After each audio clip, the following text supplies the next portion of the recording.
Darker than the wolves. Act 1, Scene 1. The cabin is mostly still. It breathes in the way unfinished things do, without hurry, without reason. The heating unit on the ceiling makes a faint whir sound. Its coils illuminate the dusty walls beside it. The glow catches as a draft shifts the muslin draped across the windows. Gentle, gentle. Dusk breaks through. Moonlight is replaced with faint sunlight in the windows as morning overtakes the cabin. Shadows begin to emerge. At first, they are shadows to be expected. Tree limbs, clouds, leaves. Then the leaves begin to take other shapes. Creatures and beings of the outside world. They are wolves. They are children. They are owls. They are fire. The shadows began to dance around the room, finding joy in every corner. Percussive swishing music fills the air, dried leaves brushing against the ground. A wolf howls. The shadows stop, listening. The wolves howl again. This time, it is distorted. It is wrong. The shadows motion to one another. Their whispers overtake the music. A small child of a shadow screams in terror and flails about violently. The other shadows run and embrace him until the panic subsides. The child shadow breathes and lets out a faint but clear howl. Thud. A book drops from the ceiling and splays open, revealing ornate pictures. The shadows crowd around the book. One looks at the others and nods. They gently arrange the book and crawl back into the windows. The music fades. A new sound fills the air. A truck bouncing down the hill to the cabin. Iron ore rocks shift under its weight. Crunch, scuffle, crunch, dig. No lights from the truck pass over the windows. It's slow to a stop right outside the door. The doors pop open and life erupts. I swear, I'm very flexible, but I don't know that my hips can manage that drive again. Shut your whining and help the kid out. Sweetie, do you want to hop down to Miss Rachel? Don't call me Miss anything. He can use his legs like the rest of us. Nobody helped me do anything at his age. Don't just head inside without filling your arms. Were you raised in a barn? Here, take a gun, take a bag. I'm trying to find the cursed key. Johnny said that he left it under the flower pot. Well, then look under the flower pot. I'm looking under the flower pot. There ain't nothing there. I'm good at finding things. See, it's here under the mat. Rachel walks into the room carrying absolutely nothing. Tabitha follows, struggling with several bags and gun cases. Well, this is nice. It looks a little murdery. Bill sneaks up behind Tabitha. He balances a beer in one hand and gooses her hard with the other. Why would you do that? What did I tell you about touching my girlfriend? That wasn't a touch. That was a love honk. Bill wheezes. Honk, honk.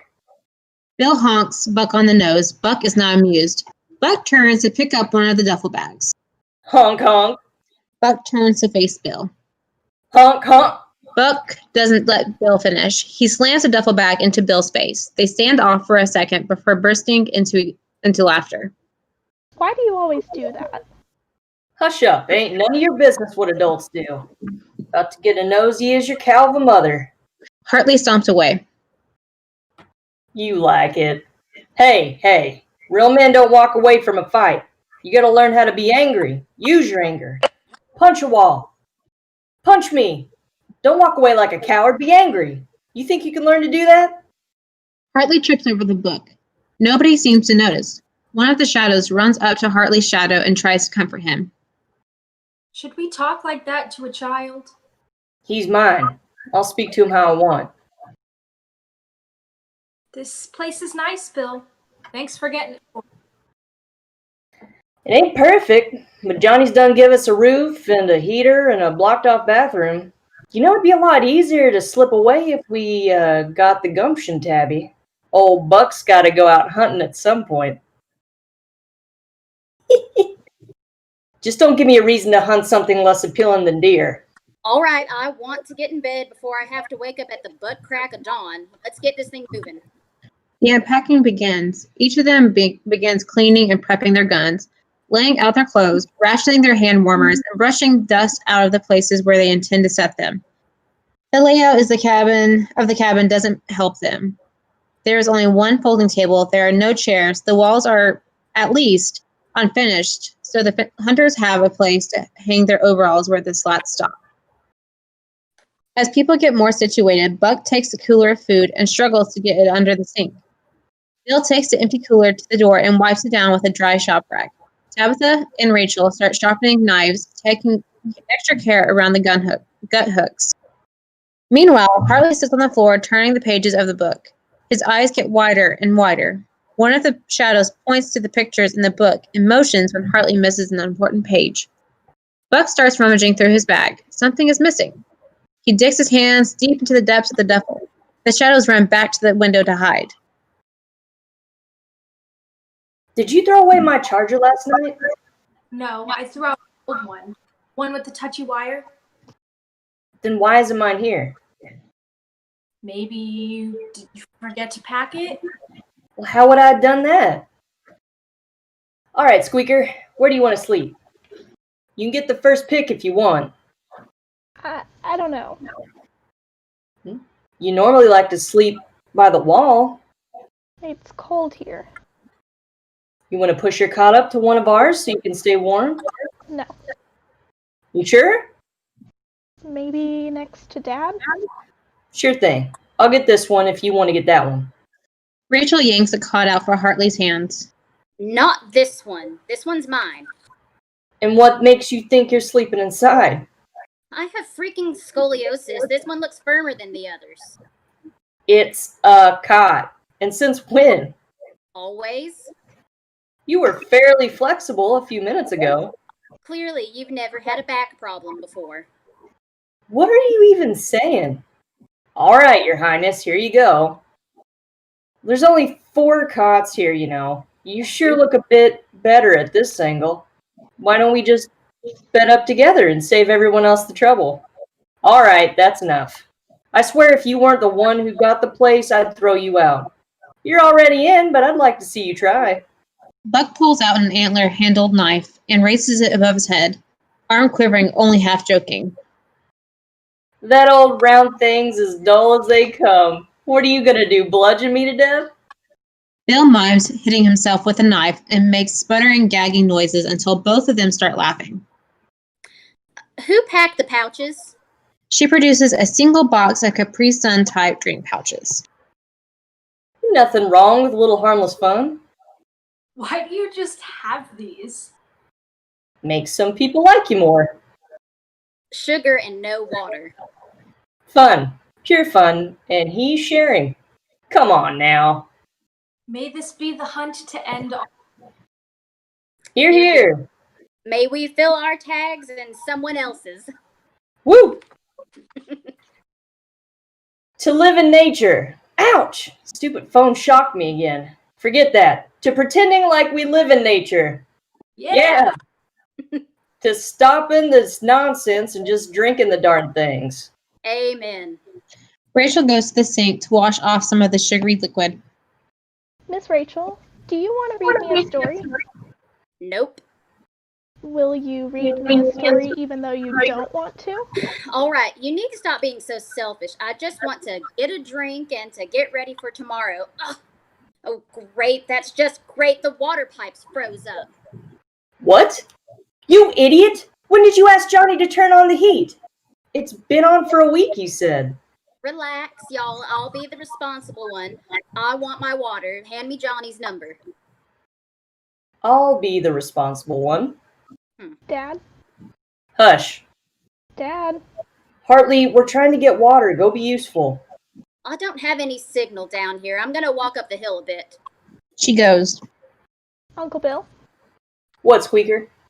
Will you read me a story? Yeah, sure, fine.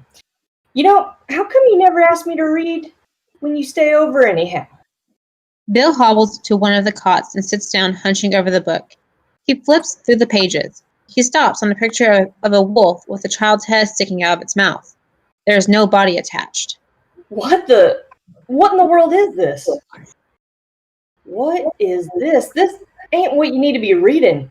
You keep reading trash like this and the girls will think you ain't nothing but some morbid freak-fest murderer.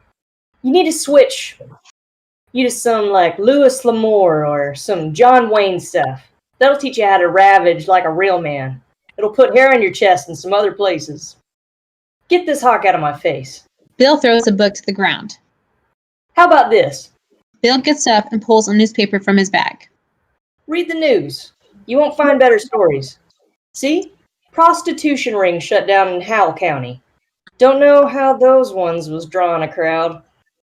Let's see here. New mayor elected in Jeff City. After that, other one got thrown out for the drugs.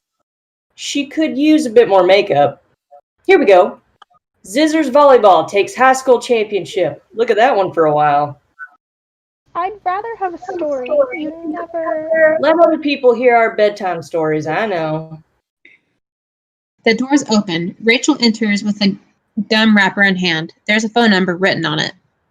Well, Johnny gave me the number for some handyman in the area that he knows. Said he'd come out quick if we called. Called him and got a voicemail. Hope he can come out tomorrow. Great. I ain't going that long without. I'm going into town. Fork up so I'm not paying and driving. Here's a 20 for the water. Air Max, please. Queen? Twin. Bill, you need anything? Why don't you come back with some of that lingerie, one of them sexy little orange numbers? You're scum, Bill. And Walmart don't carry my size. Who says it's for you? All right, I'm gone. Call if you think of anything else. Could I have... You're fine. Rachel exits, leaving the wrapper on the table. Dad, What? will you read me a story? Shit, no. What sissy stuff does your mother have you reading these days anyhow? And the wolf slaughtered 13 children that night with only the sound of his growl? All right, this checks. But if I read it to you, you're gonna just cling and use me. Face the freaking thing yourself, kid. Go read by your lonesome. Learn some skills so you don't grow up useless. Please, Dad. Like here. Blow on this bullet shell. You have to blow down. When you're out, you have to whistle 3 times if you're in trouble, and 1 if you get something. There you go. That's something. Now, will you read me something? Go ask Tabitha. You know she can't say no. Ain't never said no in her life. Miss Tabby? Of course, sweetie. What do you want? This one. Coyotes start yapping outside. The shadows emerge and act out the following story. Aw, listen here. We got sound effects. Once upon a time, there was a boy named Dan. Dan's parents hated him very much. They remembered to feed him most of the time, but they forgot. On the days that they forgot to feed Dan, he cried and cried and cried, and they found it very annoying. So they would sit him outside and shut the door so that they could only hear him a little. One day when Dan was crying outside, a pack of wolves heard his cry. At first they thought they heard a wild animal who was trapped. They rushed to him to eat him. When they got to the house, the wolves were surprised to find something that looked much like a human, but smaller. One of the wolves, the biggest scary, licked the boy once to see how he tasted. The tears made his flesh extra salty. The wolf thought about the taste for a moment before leaning out to bite down on Dan's throat. Are you sure you want me to keep reading this? Please, keep going, Miss Tabitha. Okay. Well, the wolf thought about the taste for a moment before leaning out to bite down on Dan's throat. But the wolf came closer. Dan reached out and hugged him. The wolf's fur was warm and was the first bit of warmth young Dan had ever felt. The wolf didn't hate the feeling of a hug either. So the wolf Dan took him to live in their den. The wolves brought him food and built him a bed made out of moss, and they became the best family Dan could ever hope for. Aw, that's so sweet. Dan took time to learn to howl like the wolves, and run like the wolves, and move like the wolves, so that he could communicate with his family all the time. failed to do was learn to hide from the wolves. One day, some hunters saw him dart into the den. They were mesmerized to see a young boy moving like a wolf and thought that he should be rescued. The hunters smoked out the den and shot everyone in Dan's family as they ran out. Sure, this is a children's book? Please keep going. Okay. The hunters took him to an orphanage. He could learn to be a good healer, but all he ever did was growl at people until the day he died. The end. Did you like that story? Okay, time to get ready for bed. Hartley goes to his bag to get out his toothbrush. He holds it up and starts to go to the sink. He stops. How? What do you mean, how? Oh, right. I guess you can go to bed now. Clean up in the morning. I can fill up the shower bag before I leave. Can I just stay up and read? Sure, sweetie, if that's what you want. Act 1, Scene 2. The lights fade as Hartley starts to read. The shadows enter. They grab each of the adults and begin puppeteering them around the cabin. At lightning speed, the adults busy themselves with cards, greet Rachel on her return, set up their air mattress, and go to sleep. One of the shadows takes Hartley by the hand and encourages him to dance. Hartley begins dancing wildly in the way that only children can. Go back to bed and stop bothering me. Buck throws a pillow at Hartley without getting up. Hartley grabs the pillow in a fit of rage and starts to throw it. One of the shadows stops him. The shadow guides Hartley into taking a few deep breaths. 1, 2, 3. The other shadows bring him the book. Hartley starts to read. Time speeds up again. The adults wake up and get ready to go out. Bill teases Hartley about something. Hartley turns away. Hartley turns too quickly and falls off his cot, spilling one of the bottled waters onto Rachel's bag. Rachel rushes to pull her clothes out of the bag, ignoring the child on the ground next to her. Tabitha finishes getting ready and rushes out the door after kissing Hartley and Buck. Rachel and Buck signal to each other to place bets. They agree the goal is 9 times. Each of them lays $20 down on the table. Rachel leaves. Buck and Bill leave together. Hartley is alone in the dark, still reading. The sun starts to rise. There is one gunshot in the distance. Hartley looks up. Nothing happens. There is another gunshot further out. There is one whistle blow. Hartley goes back to reading. The shadows become uneasy. There is a faint sniffing sound under the kitchen window. Something starts to dig at the wall underneath. The shadows form a ring around Hartley. Hartley begins to back away, clinging to the book. Just outside the window, there is a low growl, then a gunshot. Silence. And the sound of a violent attack. A man screams and gargles. One whistle sounds. Then another. Then nothing. The shadows huddle in closer. A howl stills in the air. It almost sounds like a wolf, but something is wrong with the sound. It almost echoes. Hartley flings himself under a cot and throws the blankets around himself. The shadows assume their positions in the corners out of the way. Gentle birds begin chirping. Tabitha enters. Woo! Warm. Tabitha immediately sits on a cot and starts removing her boots and Carhartts. She throws her hot hands and toasty toes across the room. She starts to relax, but remembers her gun. She unloads the gun and places the bullet in the elastic grip, checking the safety before packing the gun away behind the slats of one of the open walls. Who is it? Ah! Hartley, where are you? Tabby? Sweetie, what are you doing under there? I'm hiding. Oh, okay then. Wait, where's your father? He's still out hunting. Still? I hope so.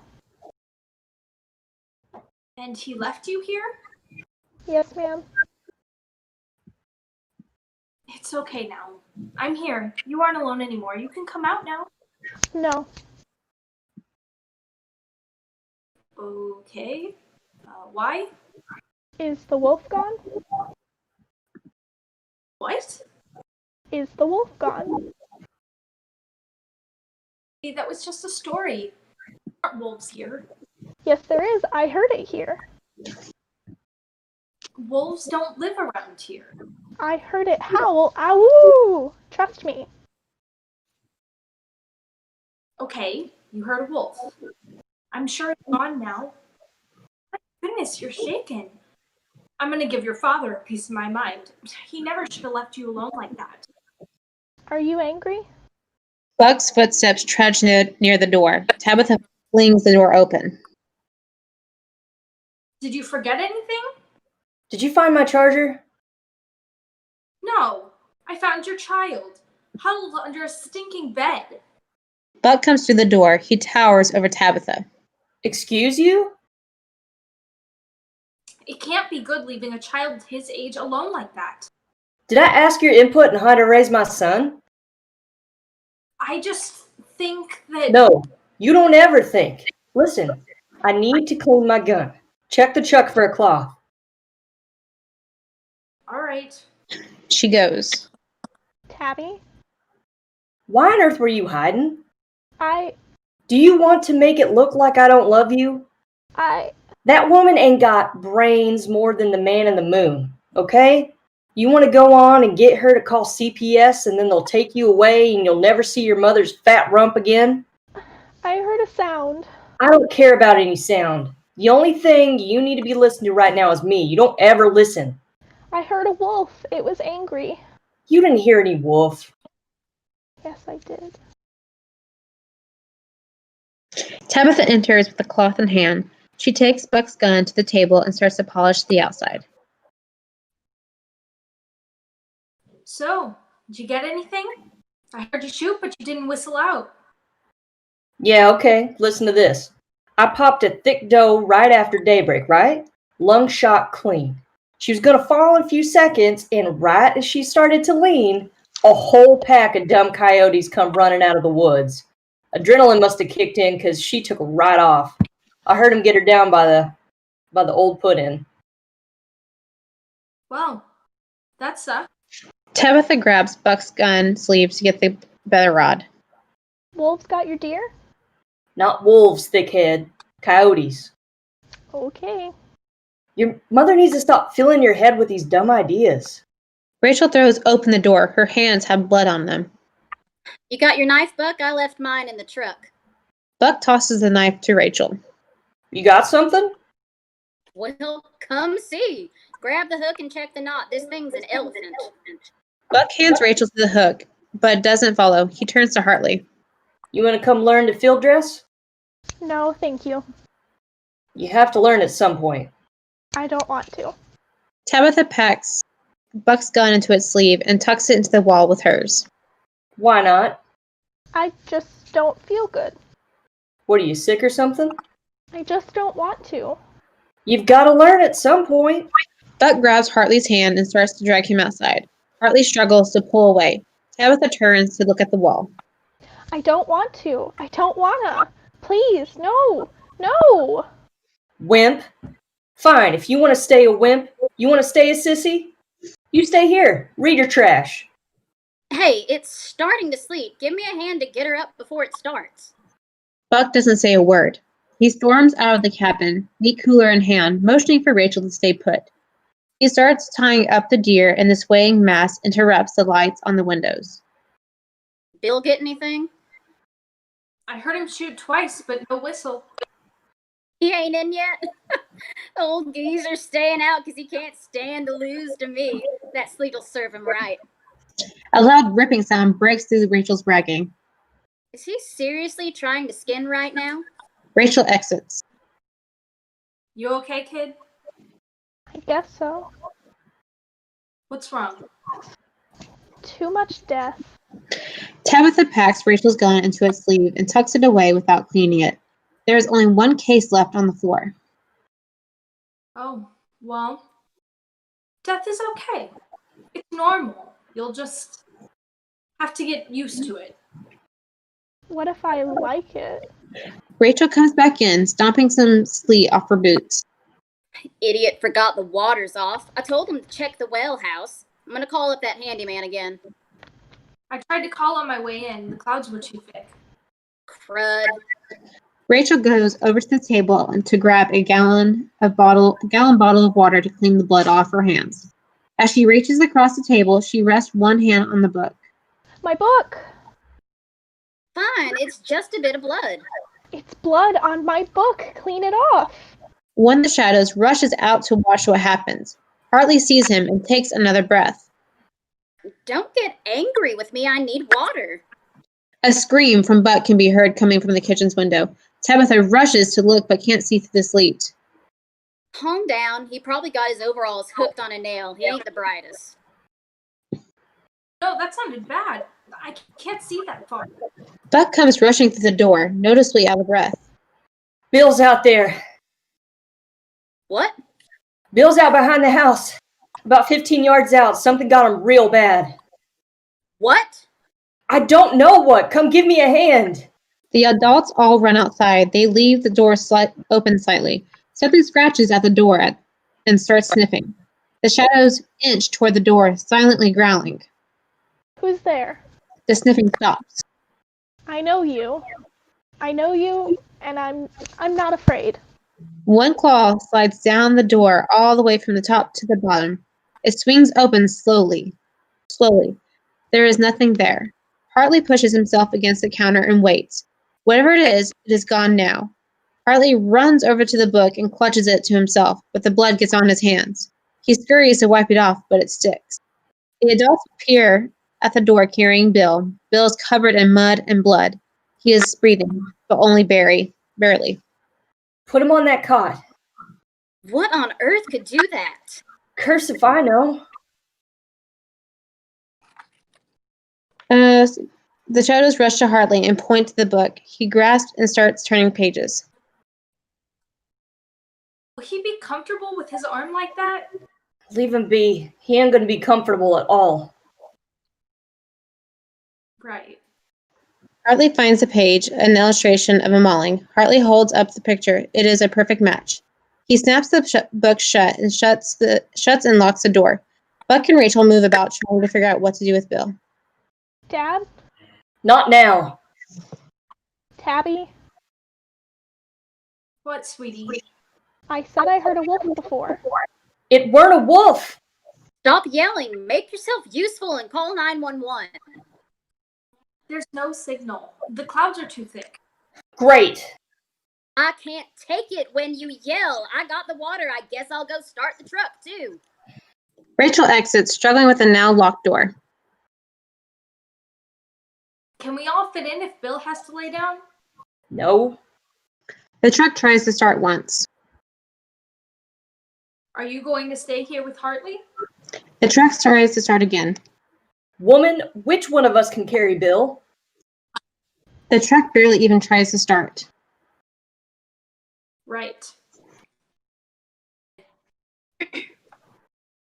The truck door slams shut. Rachel storms into the cabin. The truck won't start. What? We'll have to go into town. The truck won't start. I know. Grab the hot hands. It's starting to sleet. Then we should leave while it's still daylight. All right. I'll grab the hot hands. You still have my knife? Here. She tosses the knife to him. He pockets it. You stay here, and we'll be back after we find help. Be careful. Buck kisses Tabitha. Be careful. There's still meat by the door. Don't go outside with your gun. I'll be back soon. Pipes are frozen. There's a couple of Folgers cans in the bathroom. They kiss again. Buck and Rachel exit. Hartley holds up the picture again. Miss Tabby? Yes, sweetie? Will you read my story? Do you think that might be a bit? Please? Okay. Tabitha sees the picture Hartley has been looking at and turns to a different page. Once again, the shadows act out what she reads.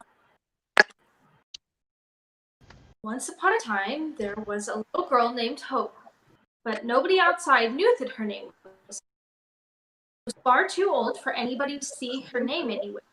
The blankets stitched on them were packed away in a hope chest, and her mother no longer needed to say her name over and over again to learn it. Hope was known instead for what she wore. On the day that Hope was born, her grandmother began to weave the most beautiful fabric with threads spun from the fruit of 1,000 stones. On the day Hope turned 1, her grandmother finished the fabric and began to stitch it into a beautiful cape. On the day Hope turned 2, her grandmother began stunning embroidery and soft hood. On the day Hope turned 3, her grandmother gave her the hood, and Hope's name slipped away. She began known simply as Little Red. Having Hope's most recognizable daughter simplified life for Red's mother.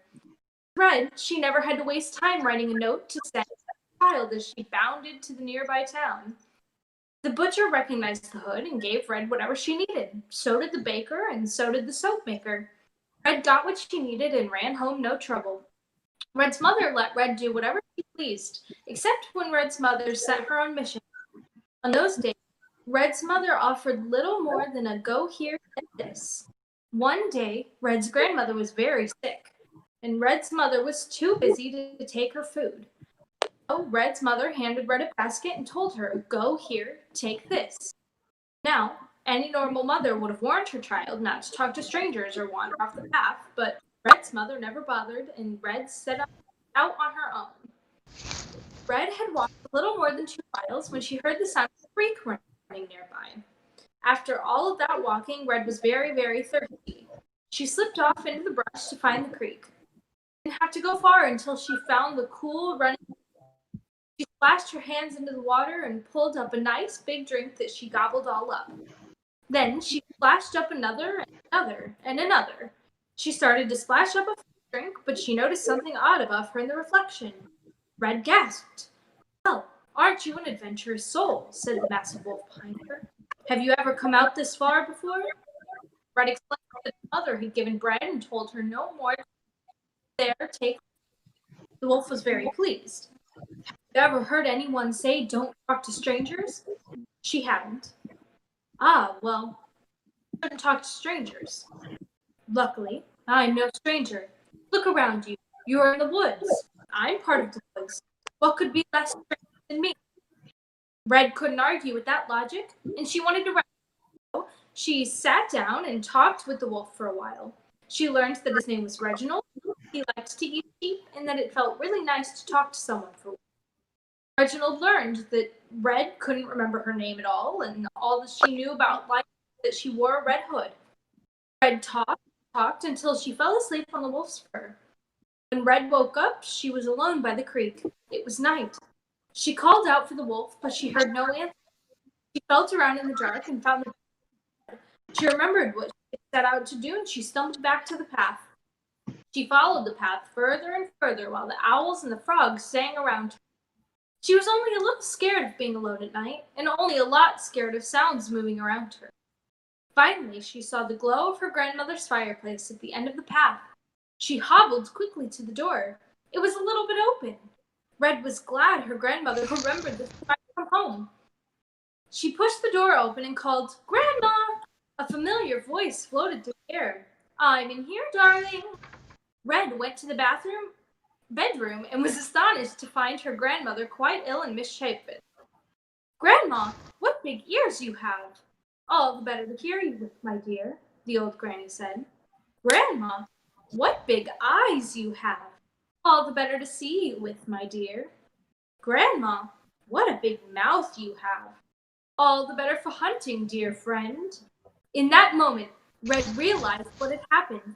She recognized the shape of the wolf in her grandmother's clothes and looked down to see that she was standing on her grandmother's finger, probably all that was left of her. She spoke gently. "Grandma, I brought you some bread. Please try this one first." The wolf took the bread from her and gulped it down in one go. Then the wolf fell over dead. There are some foods that humans can eat that dogs and wolves can't, and nut breads are several of them. By the time Red made it home, it was morning. She saw that her mother hadn't noticed her missing, so she went back to the creek to sit and think. The end. Well, that was a chipper little story thingy. Coyotes start yapping outside. One long, distorted howl cuts through. What was that? That's what I heard before. It won't come back, will it? Don't worry. The door's locked. I'm not about to stick my head out and ask a wolf to come in here. Hartley doesn't believe her. So, what do you want to do now? Can we play hide and seek? Tabitha looks around the tiny cabin and at the wheezing lump that is Bill. Okay. She closes her eyes. 1, 2, 3, 4, 5, 6, 7, 8. Hartley hides under Bill's cot as the lights fade to black. Intermission. Act 2, Scene 1. It is the next day around 11 a.m. Bill is still struggling just as he has been for all of intermission. Tabitha is staring out the window after a night of waiting up for Buck and Rachel. Hartley is curled up, sleeping on the air mattress, book in hand. Dad, I'm hungry. Your dad's not back yet. Where did he go? Remember, sweetie? He went to go find help for Bill. Hartley blinks his eyes open and sees Bill. Is it still yesterday today? What? Is it still yesterday? You mean how long did you sleep? Uh-huh. You slept through the night. How long does help take? Maybe a while. There'll be about an inch of ice out there. Miss Tabby, is Dad dead? Tabitha starts to answer. Remember, lying is bad. He might be. Hartley starts to fight back tears. But we all might be dead and not know it. You know, I mean, I doubt he's dead. He's not the kind to be dead. Your dad's real tough. He might be dead, but he might come back in just a few minutes with help and fix this whole thing. Miss Tabby, is Uncle Bill dead? He's still breathing. Footsteps approach the cabin. The ice has froze over grass blade, and the crunch is sharper than usual. There is a cough, and someone stomps the ice off their boots. Dad! Hartley rushes to the door, unlocks it, and throws it open. His face turns from excitement to disappointment. Tabitha joins him. Hello? I got a call saying Johnny had people out here and a water problem. Yes! Oh my goodness, come in. You must be freezing. Just a bit. Randy sees Bill. What happened? Some animal got him while we were out. And you haven't cleaned him off yet? We don't have much water. Right. Oh my gosh, if someone had said that you had an injured person out here, I could have come sooner. Have you called 911? We couldn't get any calls out yesterday with the storm. We have 2 others who went to get help. Those roads are terrible. Our truck wouldn't start. Oh, wow. How long have they been gone? Since 1-ish yesterday. Crud. Yeah, I'll get the water fixed. Do you know what's wrong with it? It's frozen. Really? Well, that doesn't make sense. It was in the 50s up until yesterday. Nothing should have had time to freeze. Randy sets his toolbox on the table and starts unpacking things. He grabs a headlamp and a pipe clamp from the pile and makes his way over to the sink. Could you help get Bill to the hospital? I'm afraid I hiked in. I didn't want to fight the roads before they got them clear. Are you serious? What? The pipes weren't frozen, they were just off. Randy slides out from under the sink and turns the faucet on. No problem. Wow. Thank you so much. I'm sorry we dragged you all the way out here for this. Oh, wow. No, don't worry about it. I'm glad I'm here. I'll help as much as I can. Do you have any washcloths? I think so. Tabitha rummages through Rachel's bag and pulls out some old shop cloth. Here. Perfect. Randy takes a cloth and wets it in the sink. He goes to Bill and starts gently sponging away the blood and dirt from Bill's wounds. Hartley watches intently. The cloth is used up quickly. Randy treks back to the sink to rinse out the cloth and returns. Every now and again, he touches a tender spot, and Bill flinches. Hartley decides to help. He pulls a small bowl out of the supplies and fills it with warm water that he takes to Randy. Here. Thanks, little guy. You doing okay? Hartley is too shy to answer. Randy shifts focus to Tabitha. You want to learn? Sure. Randy places the cloth in her hand and guides it as he teaches. Start by just dabbing at the thick places, like this. If you see skin that isn't torn underneath, that's where you can press down just a little hard. Just pull a little bit. There you go. Randy goes over to Tabitha where Tabitha found the first cloth and grabs the second. He sees the shower bag and drags it over to Bill. He joins her using the bag to rinse his cloth. Where did you learn all of this? I got in a lot of fights growing up. Bad people used to beat you up? No, I never let anyone beat me up. I don't believe you for a second. I can see the goodness in your eyes. You're too nice. Sometimes being nice is kind of like being the bad guy. If you let people do things that they shouldn't do and say things that they shouldn't say just to be nice, you're just as guilty as they are. Oh, I'm so sorry. I didn't mean to. No, it's okay. This is a weird situation. Has he eaten? I hadn't thought of that. Wait right here. Okay. Randy exits the cabin. I want to come. Tabitha looks up and smiles as Hartley runs after Randy. Hartley is still in his pajamas. Tabitha returns to cleaning Bill in silence. Every now and again, she gets up to change out the bloody water in the bowl. We hear the crunching of Randy and Hartley outside. Here, Squirt. Hop on my shoulders. Heave ho. I got it. Great job. Can you get more? Yeah. Tabitha continues to clean Bill. She lifts up his shirts, unsticking the fabric from his wounds. She takes a moment to take in the sight. Randy enters with Hartley still on his shoulders. They duck down under the door frame. Hartley is carrying icicles in his outstretched shirt. Where's another bowl, buddy? Over there. Hartley points. Randy glances up and goes where he is led.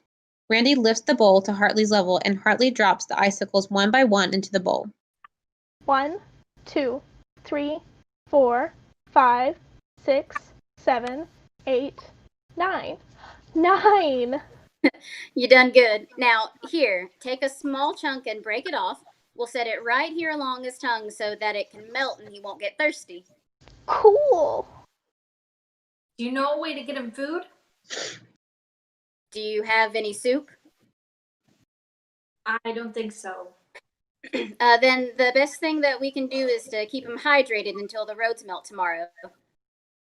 Here, I should clean up. Randy starts packing his tools away. He notices something on his hammer. There's something sticky on it. Do you mind if I just clean it here? No, not at all. So, when you aren't turning on people's water? I just do bits of things here and there for everybody. Never really was good at the 9-5 thing. You?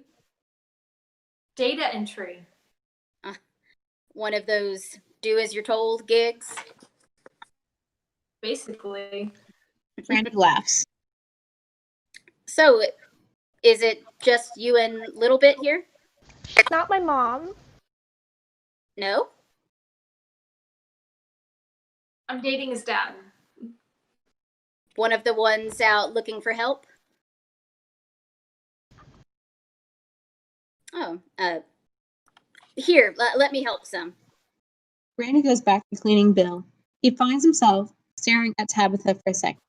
She feels him looking at her and glances up. He gets too shy and looks down at Bill's stomach and cleans a bit more vigorously. After a moment, he notices something. What is that? What? That. The bruise is round. Okay. Let me see the other side. There's another one, and another. What does it mean? Animals don't leave perfectly round bruises. He was attacked by a person. The bruises are from being hit with something round. But he has claw marks. Where? Let me see. Here. There's only one line, like he was stabbed twice in a row. Stabbed? Is there something that you need to tell me? What are you talking about? Did you do this? What? No, what? Hartley, come here. Where was everyone when this happened? When the wolf came, everyone was gone. Everyone? I was alone. So you were out hunting? Randy sees Buck's knife on the table. What is this? That's Dad's knife. Did he take it out hunting? Randy holds the antler into the bruise. Then he holds the knife into the gash. It fits. I don't believe it. Who was the first person to go to the sink when you came in? Rachel noticed it was out. So she was the first. No, Dad put other stuff under there when we came in. Did anyone try the outside spigot? Just Buck. Is that his name? Sorry. Also, what's your name?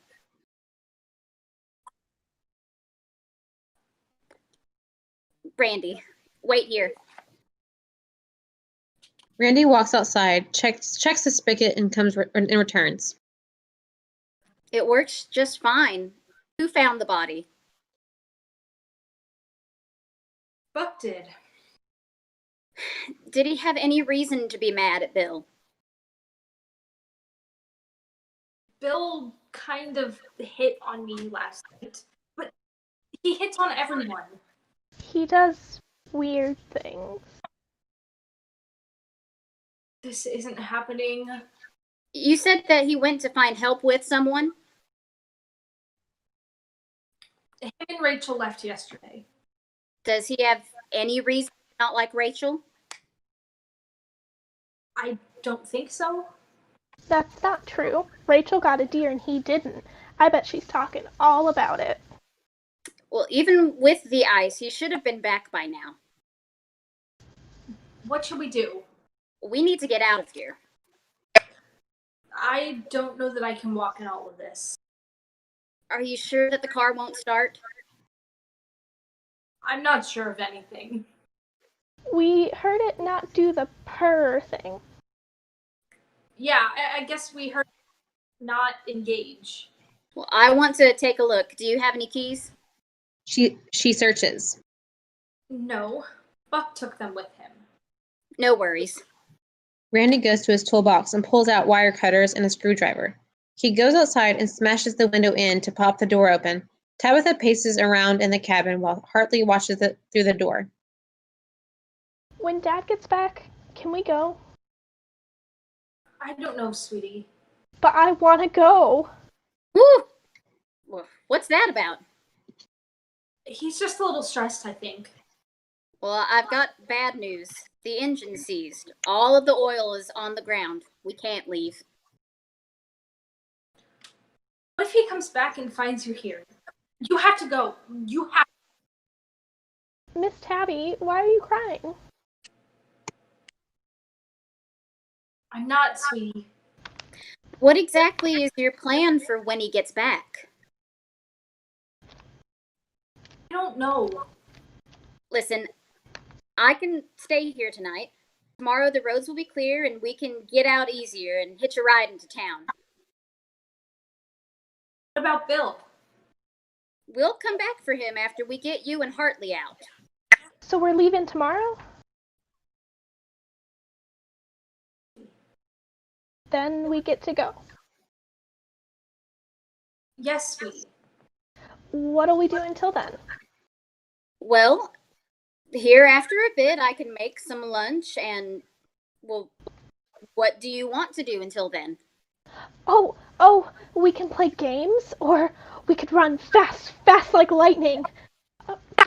But first, could you read me a story? Sure thing, kid. What do you got? I have this. Let's see. Well, these are certainly vibrant illustrations. How's this one? Yeah. Randy checks the locks, the door, and checks it in. Then he goes to one of the empty cots where he, Tabitha, and Hartley sit around the book. As he begins, the lights fade and 3 of them are backlit. They look like a picturesque family. He begins.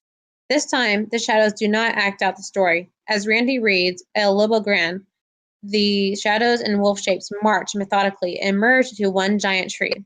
One shadow in the shape of a human walks up to the tree and sets it on fire.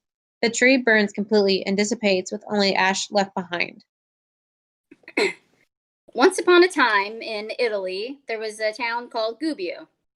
Gubbio was filled with people. People who made bread, people who danced, people who prayed. Lots and lots of people. Now, the people in Gubbio weren't perfect. They were people, but they were smart and they knew things. They knew that they shouldn't leave fires going in the house when they were gone. They knew how to make beautiful things. They knew to hide when the great wolf came down from the mountain because if they didn't, he might eat them. Yes, the town lived in fear of the wolf, and they prayed every day to be delivered from his tyranny. One day, who should pass through the town but St. Francis of Assisi? Oh, great. A Catholic. But St. Francis of Assisi. When St. Francis heard that the town was scared of the wolf, he offered to help, saying, "I will speak to the wolf and tame him."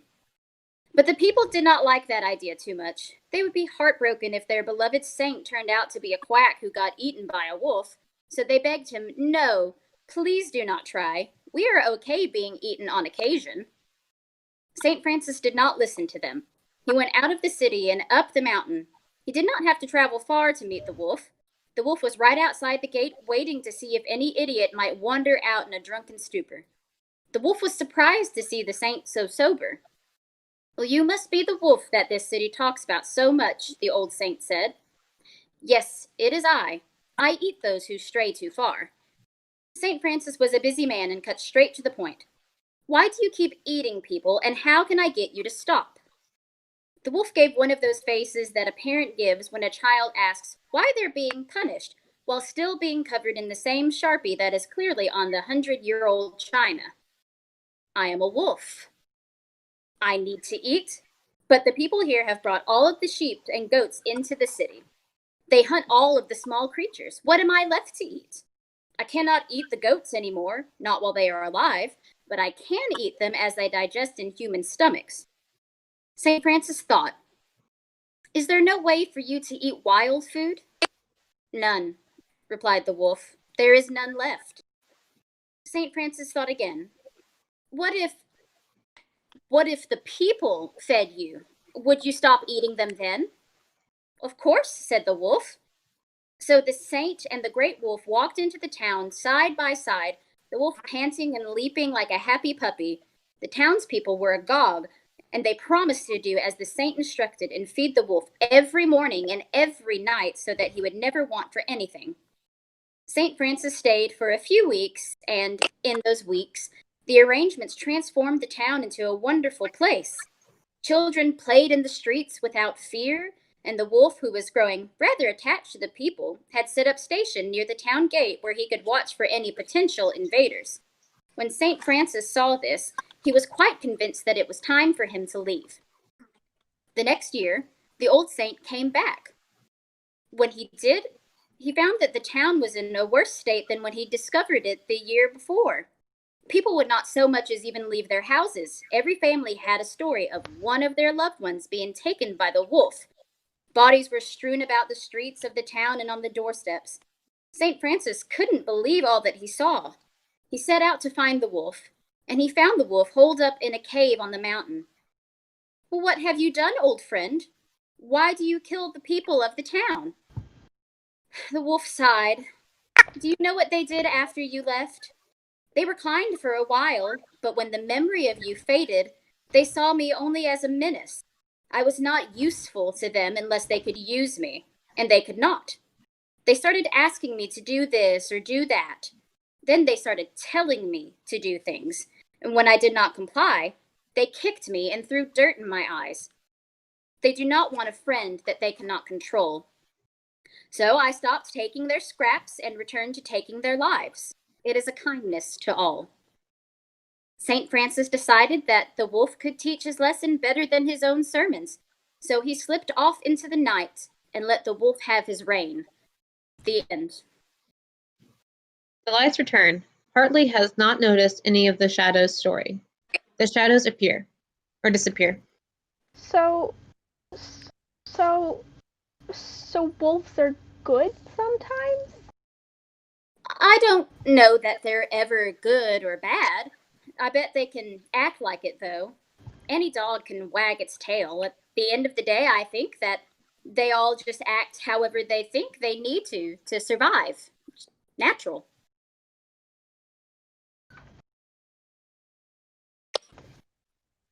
But there aren't any wolves here. Maybe not, but there used to be. These hills used to be filled with wolves and boars and bears, but then fancy people moved in from all over and killed as much as they could. The bears got reserved, the hogs became food, and the wolves moved north. I reckon they might have left some behind, though. If they did, those poor wolves probably had to change everything about themselves to survive, make themselves move and look like dogs as best they could. Might have forgot who they are. What if they remembered? Who they are? Yeah. I imagine that they never really remember. Probably swing the full opposite way. Instead of being all cute and dog life, they'd turn full vicious. Wouldn't even be wolves anymore. Something a lot worse. Darker than wolves. What's worse than a wolf? I guess a wolf that doesn't want to be a wolf. What does it want to be? I don't know. I bet it wants to be anything. Like, small. Like, not a wolf. I think you're right, kid. That's probably the worst thing you can be. Need to get anything for tomorrow? Yes, go ahead, let's get all of your stuff packed, and I'll come back here after everything is sorted in town. They start to grab things.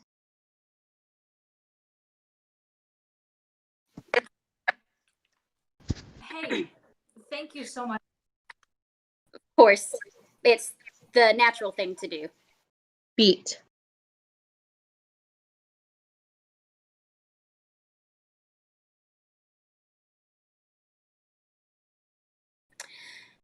We'll cross that bridge when we get there.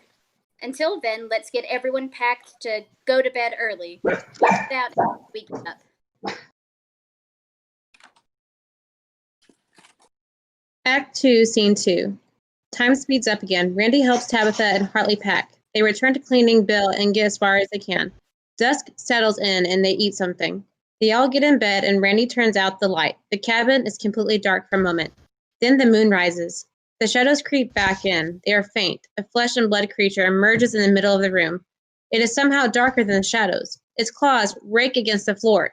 The creature approaches Tabitha's bed, sniffing. The shadows watch restlessly. Clouds pass in front of the moon, and the cabin is plunged into darkness again. Tabitha sneezes. The creature makes a clatter as it scampers away. It crashes into the cabinet. The cabin breathes and settles, and Hartley lets out a blood-curdling scream. Ah! No! No! No! I don't want them! Go! Tabitha and Randy wake up and sit straight up out of bed. Randy turns on a flashlight and shines it around the room, searching to see if Buck is there. He isn't. Nothing is. Tabitha shakes Hartley awake. Shh, it's okay. Hartley slowly comes to, still fighting an imaginary adversary. He was here. It was here. They. So many. Everywhere. It was just a dream. It's okay. It was not a dream. Here, let's get him some water. No, not the sink. Don't go there. Why? It might get you. What are you talking about? Who's going to get me? One of the wolves was over there. What do you mean? No wolf. You want to tell me what you saw, little buddy? Hartley shakes his head no. Well, why don't you want to tell us? You'll think I'm stupid. We don't think you're stupid. Promise you won't change that? We promise. Okay. This room got super big. Yeah? Yeah, and all the walls had wood, and the floor had wood, and the cots were wood. What kind of wood? Sorry. I don't know. Sorry. Go on. I heard them scratching, like this. Who? All the wolves. They itched at the floor upside down, like scratch, scratch. So I sat over there to listen, and I lifted up the floor to let them out. You let them out? Yes, I thought about not doing it, but they wanted out. It's okay. I thought there were two, but there were so many. Like a cajillion. They were all over the floor, they were in the sink and the walls, and they said, "We want to eat everybody." They wanted to eat us? Everybody. And I said, "That's bad." And they said, "Why?" And I screamed, and they all ran away. Well, good job, little buddy. I don't know that you need to read that book of yours anymore. No, it's my book. Beat. Okay. We're up now.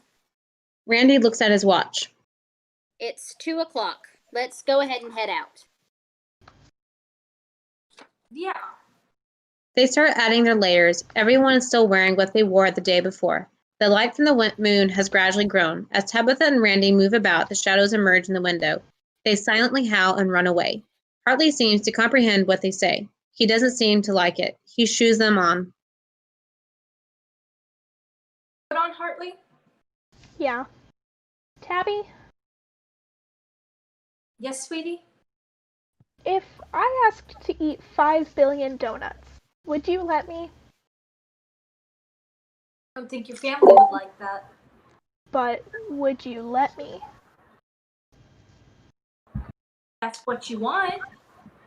I thought so. Hey, Tabby? What would happen if I ate 1 billion donuts? I imagine you'd get very sick. I thought so.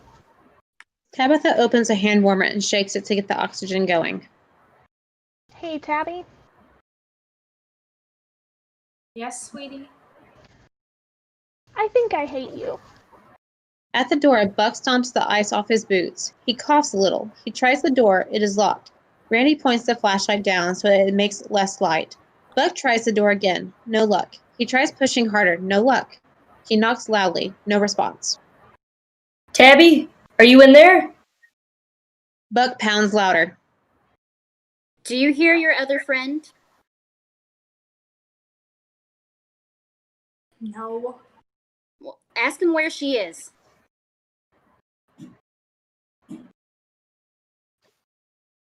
You? Who do you think it is? Open the door, there's something out here. Where's Rachel? Whatever got Bill got her too. Well, and just what got Bill, Buck? Who is that? Who's in there? Who got Bill? Open this blasted door right now. I've had enough. I will break this door down if I have to. Grab the gun. Tabitha loads her rifle and gets another bullet ready. Randy grabs Buck's knife. I'm gonna ask you one last time. Who killed Bill and Rachel? Some freaking monster. I stabbed whatever it was, but it got away. Who the cuss are you? Get away from my girl. Let me in. Randy unlocks the door.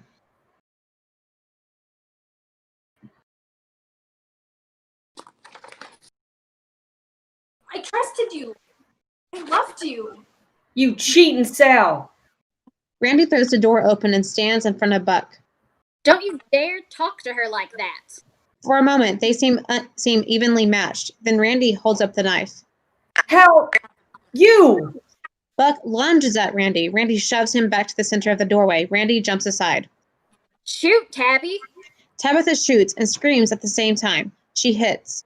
Buck falls to his knees as Randy shuts the door. Tabitha screams again, mortified to have killed her lover. Tabitha stumbles over to the door, weeping. She's inconsolable. She leans against the door, too afraid to open it, wishing the nightmare would end. Is Dad dead now? Yep. Oh, okay. I thought the wolf was getting him. Nope. Something worse did, buddy. Persuasion works wonders. Tabitha doesn't notice the laugh. What have I done? You followed orders, Tabby. You didn't think. And when you don't think of anyone other than yourself. If it were polite to blow up a kindergarten, you would have done it. The world's lucky that the last thing you got to do was kill a loudmouth, and that's it. Tabitha looks at Randy in confusion. Aren't you going to challenge me?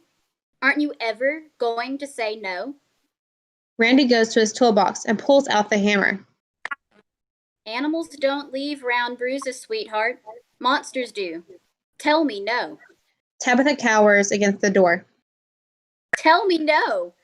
You can't do it, can you? What if I go for him next? No, not even a no for you, Squirt. Have you ever gotten a no? Nope. Well, should I stop? Hartley takes a moment to think. No. Randy rushes over and kisses Hartley on the side of the head. Woo! It's nice to not have to hide. You know, the last few days I've been alone. I slaughtered Bill's sex drive out behind the shed, and nobody but the birds was watching. I tore Rachel's ego apart in the dark. Buck was there, but he couldn't see enough to stab me properly. And you were too stupid to see me trick you into shooting Buck's mouth off. But now I have an audience. That's kind of nice. Thanks for making this one for me, you passive waste of space. Randy lets out the distorted howl. Tabitha gains enough presence of mind to open the door and try to escape, tripping over Buck's body. I love a good chase. Randy runs out after her. He takes only a couple steps before the sound of the first hammer blow. Then there is a second, and a third, and a fourth. This goes on for about 30 blows. Tabitha gasped for the first 12. After that, the only additional sound is Randy's glee. Hartley picks up the book and sits cross-legged on top of Bill. He turns the pages pensively. The shadows emerge around him, wincing with every strike of the hammer. Randy howls again. He re-enters. His arm is a little tired.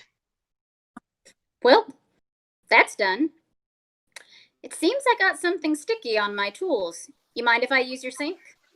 Hartley nods. Randy cleans his hammer and turns to the shadows. You all always were quiet. They really went ham on the book. Are there lots of wolves here?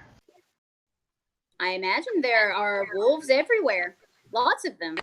Like I said, most ain't natural anymore. Am I a wolf? I think you must be right now. Are you a wolf? Far from it. That's them. He motions to the shadows. The shadows converge into one giant wolf. What are you then? The other option. You do have a choice. You can stay here, do the natural thing, and wait for help to come. Be angry about everything that happened today and before. Spend years in therapy. Take Bill to court. Maybe get him locked away. Make the shadows happy.